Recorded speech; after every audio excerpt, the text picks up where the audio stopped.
Bonjour, mes chers frères et mes chères sœurs dans la foi. Vous avez au micro votre ami, frère, Samuel Cabot. Nous sommes dans la poursuite de notre étude dans le livre d'Apocalypse, les 7 lettres adressées aux 7 églises de l'Asie mineure. Nous en avons déjà étudié quelques-unes avec des compléments d'études approfondies. Aujourd'hui, je vais faire un survol de la lettre adressée à l'église de Philadelphie. Je voudrais d'abord, dans un premier temps, vous inviter à la prière et puis nous allons ouvrir la parole de Dieu. Seigneur, nous rendons grâce à toi et nous accueillons dans un esprit d'humilité ton esprit qui nous donne d'avoir l'intelligence des disciples. Inspire-nous dans cette étude pour que nous en puissions tirer bénéfice selon ta volonté. Au nom de Jésus, Amen. Je cite, « Écrit à l'ange de l'église de Philadelphie, voici ce que dit le Saint, le véritable, celui qui a la clé de David, celui qui ouvre et personne ne fermera, celui qui ferme et personne n'ouvrira. Je connais tes œuvres. Voici parce que tu as peu de puissance et que tu as gardé ma parole et que tu n'as pas renié mon nom, j'ai mis devant toi une porte ouverte que personne ne peut fermer. Voici, je te donne de ceux de la synagogue de Satan, qui se disent juifs et ne le sont pas, mais qui mentent. Voici, je les ferai venir se prosterner à tes pieds et connaître que je t'ai aimé. Parce que tu as gardé la parole de la persévérance en moi, je te garderai aussi à l'heure de la tentation qui va venir sur le monde entier pour éprouver les habitants de la terre. Je viendrai bientôt. Retiens ce que tu as afin que personne ne prenne ta couronne. Celui qui vaincra, je ferai de lui une colonne dans le temple de mon Dieu, et il n'en sortira plus. J'écrirai sur lui le nom de mon Dieu et le nom de la ville de mon Dieu, de la Nouvelle Jérusalem, qui descend du ciel auprès de mon Dieu, et mon nom nouveau. Que celui qui a des oreilles entende ce que l'Esprit dit aux églises. Toute étude commence par la signification des noms. Et que veut dire Philadelphie? Philadelphie signifie amour fraternel. Cette église est le symbole de l'église de l'éveil. Je connais une église à Paris qui s'appelle Philadelphia. Philadelphie a été fondée en 150 ans avant Jésus-Christ par Attalus, qui aimait et respectait tellement son frère qu'il a nommé la ville de Philadelphos, amour fraternel, Philadelphie. Ce nom nous permet de comprendre beaucoup de choses. Cette ville a fait l'objet d'un tremblement de terre. Et pendant plusieurs années, la ville a été éprouvée par beaucoup de séismes. Ça, c'est important pour comprendre le langage que Dieu va utiliser pour parler de cette ville. Dieu va faire d'elle la colonne qui représentait la stabilité et la sécurité. Souvenez-vous, l'Église est la colonne de la vérité. Lorsque Jean écrivait cette lettre, et les croyants de Philadelphie étaient encore marqués par des secousses sismiques. Ils étaient toujours dans l'attente possible d'un drame à tout moment.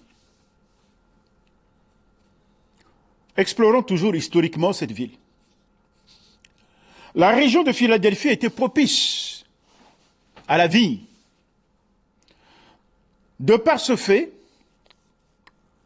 la population locale vénérait un dieu qui s'appelle Dionysos, le dieu du vin, Bacchus.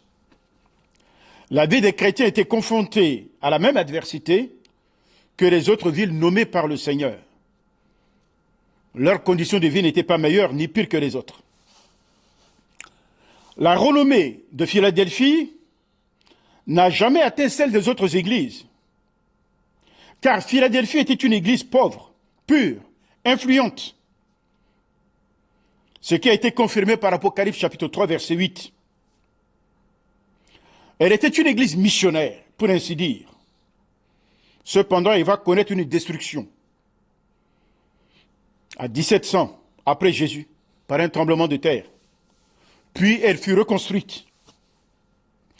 Elle a eu de bonnes heures de voir ses martyrs, dont 11 en même temps que Polycarpe à Smyrne. Il y a des martyrs qui ont connu la mort. Cette église a eu à lutter contre un parti juif, plus nationaliste que spiritualiste, d'où Jésus parlera de la synagogue de Satan, car ces personnes aimaient l'argent, ils s'inclinaient devant l'empereur, mais la nuit, ils pensaient pouvoir faire un culte à Dieu.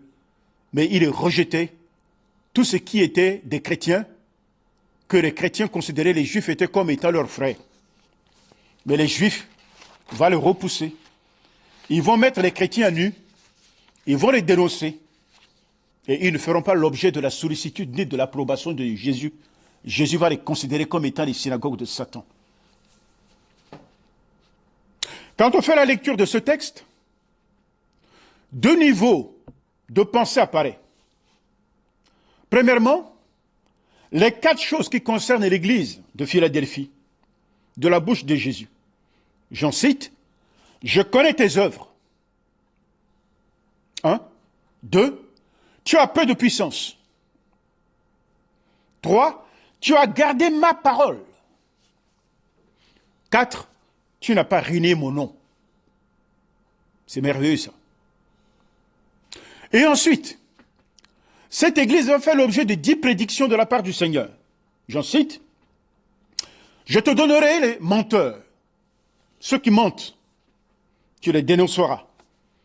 Je te donnerai un don qui te permet de dénoncer les faux prophètes.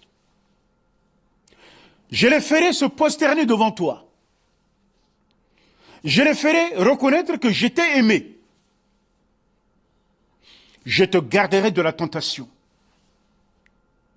Je te rappelle que je viens bientôt. Je ferai de toi une colonne dans le temple de Dieu. Tu ne sortiras plus de ma main, je te garderai. Je te donnerai le nom de mon Dieu. Je te donnerai le nom de la ville de mon Dieu. Et enfin, je te donnerai un nom nouveau. Voilà les pensées qui concernent l'église de Philadelphie que nous avons parcourues avec vous. Allons maintenant, une à une, après les pensées du Seigneur. Par la louange, Dieu descend et vient au milieu de nous. Car la Bible a dit que notre Dieu, l'Éternel, il siège au milieu de louange. Dieu n'est pas dans le ciel. Quand il y a la louange, le ciel est là et Dieu y est dessus. Donc la louange doit être notre style de vie. Si nous sommes dans la louange, nous sommes assis avec Christ dans les lieux célestes. Lorsque Dieu vient, il vient dans toute sa gloire et rien ne peut le retenir, n'est-ce pas? Alors, il connaît toutes choses. Dans Apocalypse chapitre 3 verset 8, il est dit « Je connais tes œuvres, les bonnes œuvres de la foi pour laquelle Dieu nous a préparés pour que nous puissions les accomplir. Les œuvres d'amour, de patience, des actes d'amour des uns envers les autres. Le métier d'une communauté évangélique et chrétienne dans sa sincérité, parce qu'elle est établie dans la vérité, dans sa pureté, parce qu'elle aime la sainteté. Voyez-vous? Parce que tu as peu de puissance, dit la parole de Dieu.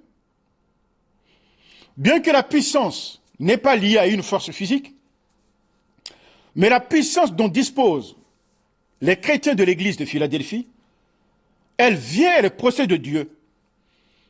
Elle procède de Dieu qui les conduit dans une fidélité absolue au Seigneur.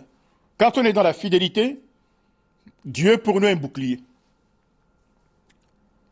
Parce que tu as gardé la parole du Seigneur, l'Église demeure dans la pureté de l'Évangile. Parce qu'elle a gardé les commandements de Christ. Parce que non seulement elle a gardé les commandements de Christ, mais plus que tout, et ce qui manque à beaucoup de chrétiens, c'est de mettre la parole de Dieu en pratique. C'est que cette Église annonçait l'Évangile. Elle défendait sa foi. Elle professait la parole de Christ. N'est-ce pas ce à quoi Dieu nous a appelés, mes chers frères? Tu n'as pas renié mon nom. Et il y a des circonstances de souffrance, telles que si on aime trop sa vie, on a tendance à rejeter Jésus le Christ.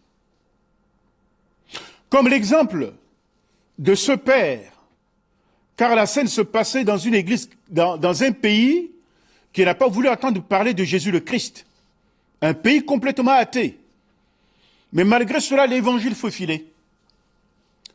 Et cet homme se réunissait avec ses frères dans un endroit caché et qui finalement a été infiltré par les agents secrets. Et cet homme doit faire l'objet d'une exécution.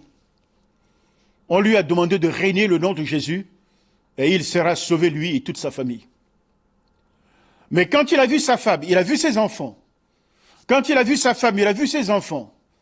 Et qu'il voulait dire qu'il allait régner le nom de Jésus, son plus jeune fils a crié, « Papa, ne réunis pas le nom de Jésus. Si tu connais la mort, nous te retrouverons avec le Seigneur. Si les gens nous prennent la vie humaine, mais Jésus nous restituera la vie du ciel. Tu n'as pas régné mon nom. Il y aura des situations qui viendront sur la terre. Et cette situation est déjà en route. Parce que nous attendons le cliquetis des armes. Nous attendons les cliquetis du bouclier. Dans l'arrière-monde, dans le sous-monde, pour une guerre contre l'Église de Christ. Et tu en seras le cible. Il faut que tu sois alimenté par Dieu pour tenir ferme et de ne pas régner le nom de Jésus.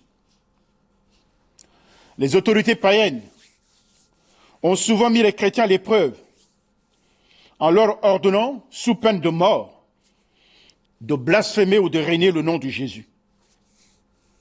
Ce qui fait que la ville de Philadelphie, l'église de Philadelphia, va avoir ses martyrs.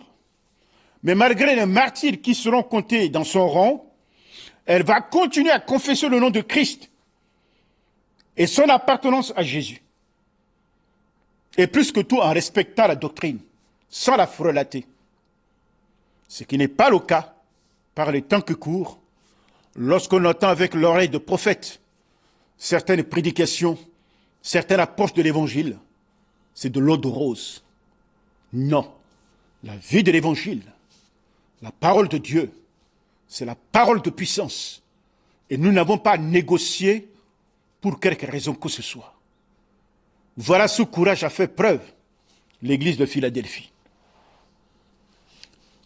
J'ai mis devant toi une porte que personne ne peut fermer.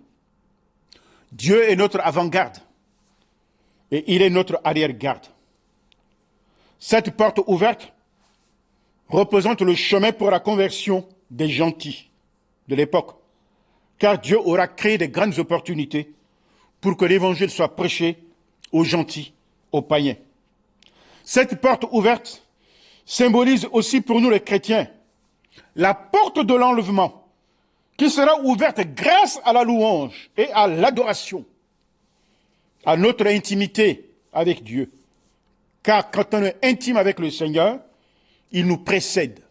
Et quand Dieu nous précède, il brise les portes d'airain et il fracasse les verrous de fer. Et il met à notre disposition des richesses cachées, des richesses de la foi.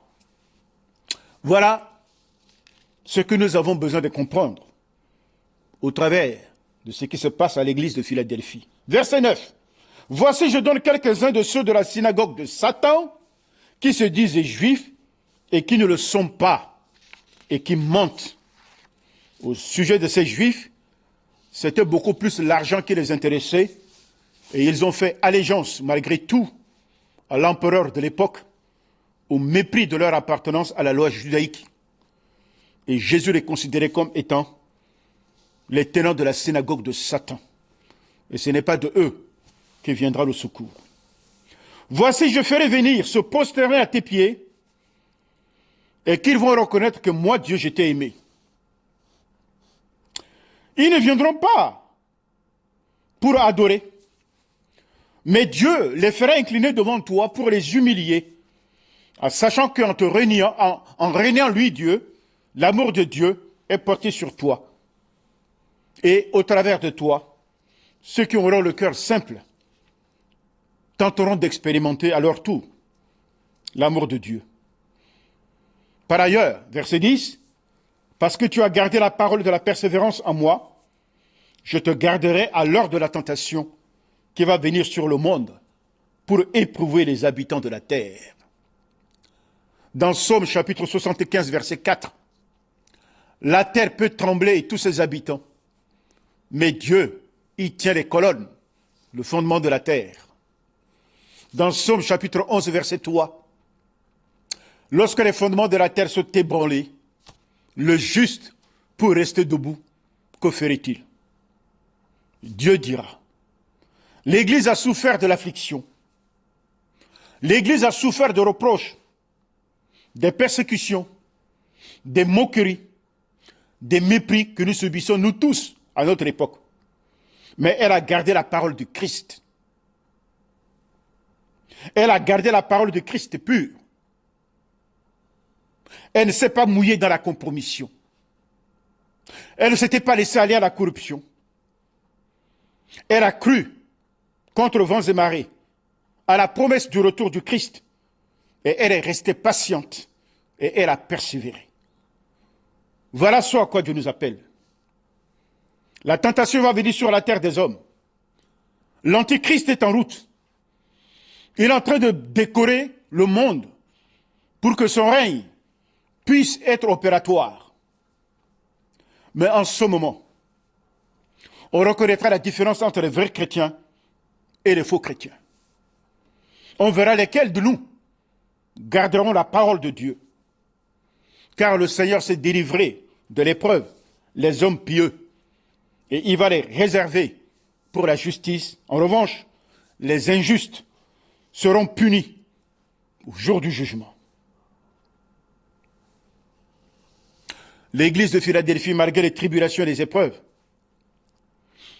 elle avait fait face aux Juifs, qui étaient des gens hypocrites, qui chancellent de deux côtés.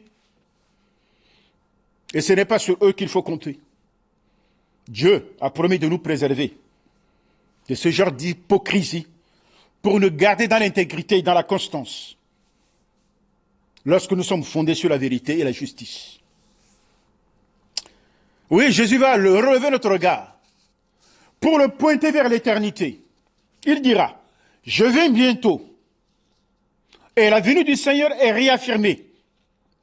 C'est une promesse sur laquelle on doit se focaliser et qui doit être le moteur, qui doit motiver nos actions.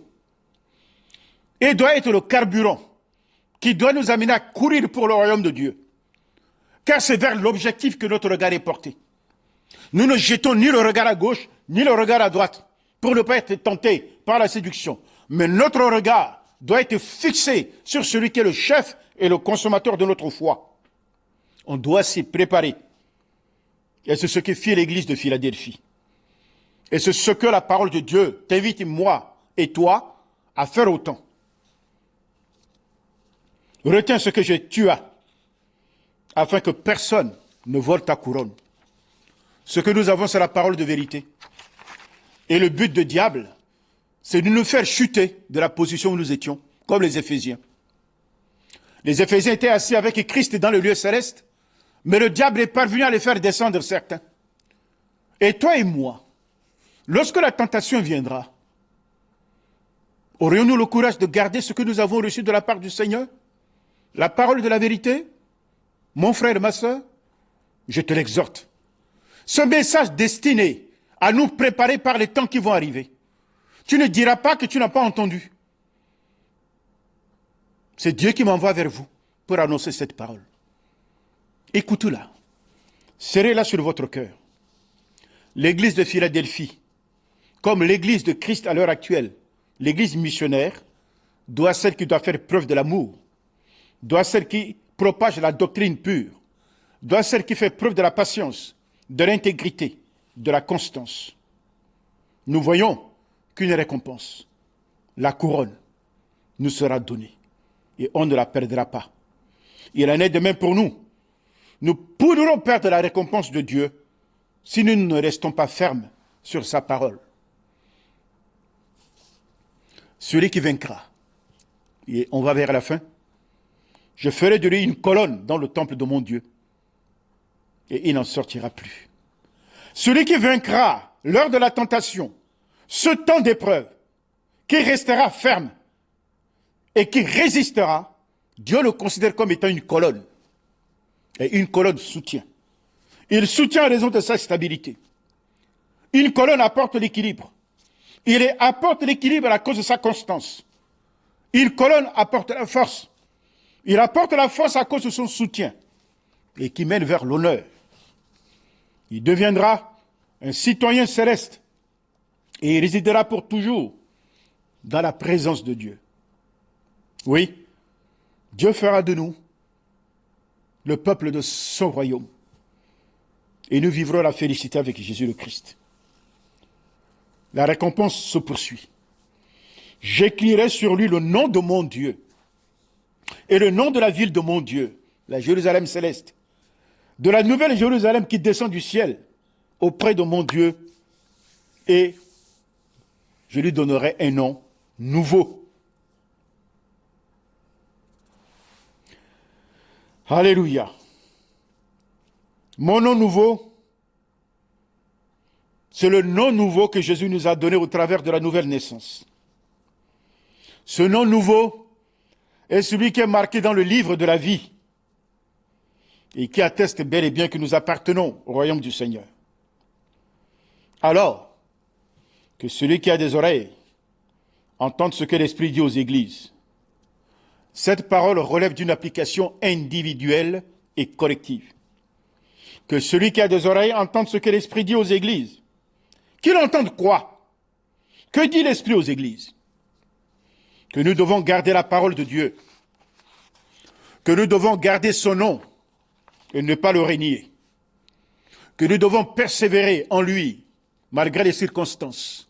Nous serrons les dents, nous bouchons le nez, nous fermons nos yeux et nous fonçons pour le nom du Seigneur. Oui, que celui qui a des oreilles n'a rien d'autre à faire que de craindre Dieu. Il nous gardera pour toujours. Et nous serons un jour à la rencontre de notre Seigneur qui viendra bientôt. Et si nous faisons toutes ces choses, nous n'aurons rien à craindre, car nous serons reconnus par Dieu. Nous régnerons avec le Christ. Et nous serons les piliers dans le temple de Dieu pour des temps présents. Oui, le témoignage de l'église de Philadelphie doit nous inspirer. L'église de Philadelphie a gardé la parole du Seigneur.